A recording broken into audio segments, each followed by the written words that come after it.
Nous avons eu le plaisir cette semaine de voir naître, ici à l'Université de Montréal,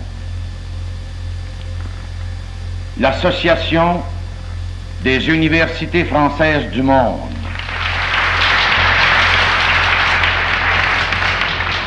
L'AUF, sous le nom de l'OPELF, a été fondée à Montréal en 1961. Jean-Marc Léger le fait avec la complicité d'André Bachand, qui dirige les relations extérieures de l'Université de Montréal, et la, si j'ose dire, bénédiction de Monseigneur Irénée Lucier, qui est recteur de l'université et qui invite ses collègues, principalement d'Europe, Belgique, France. Mais on invite aussi Mohamed El Fassi.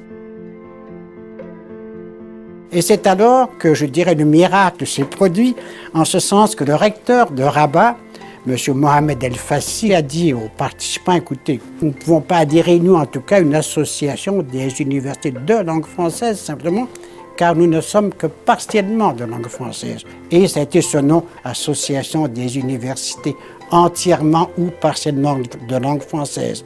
On a inversé les adverbes pour pouvoir faire un signe, le signe OPELF.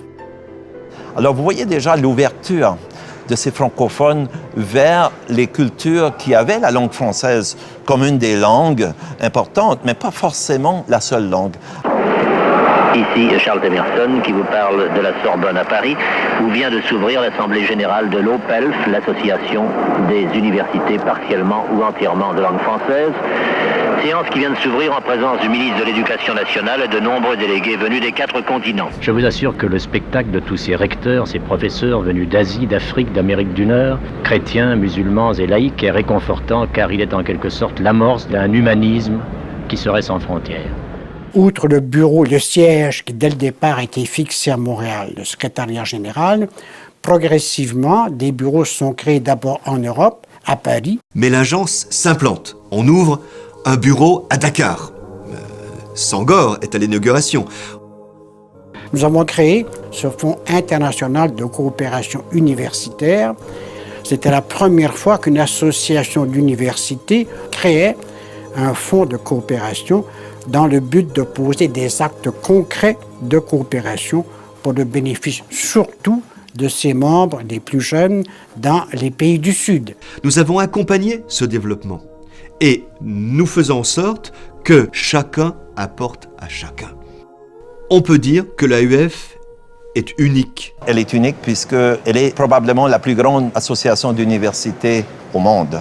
Nous sommes maintenant présents dans 90 pays à travers le monde, alors que la francophonie politique est 60 et quelques pays. 40 universités au départ, nous serons bientôt 800.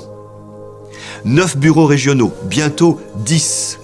Bonjour, c'est l'Agence universitaire de la francophonie.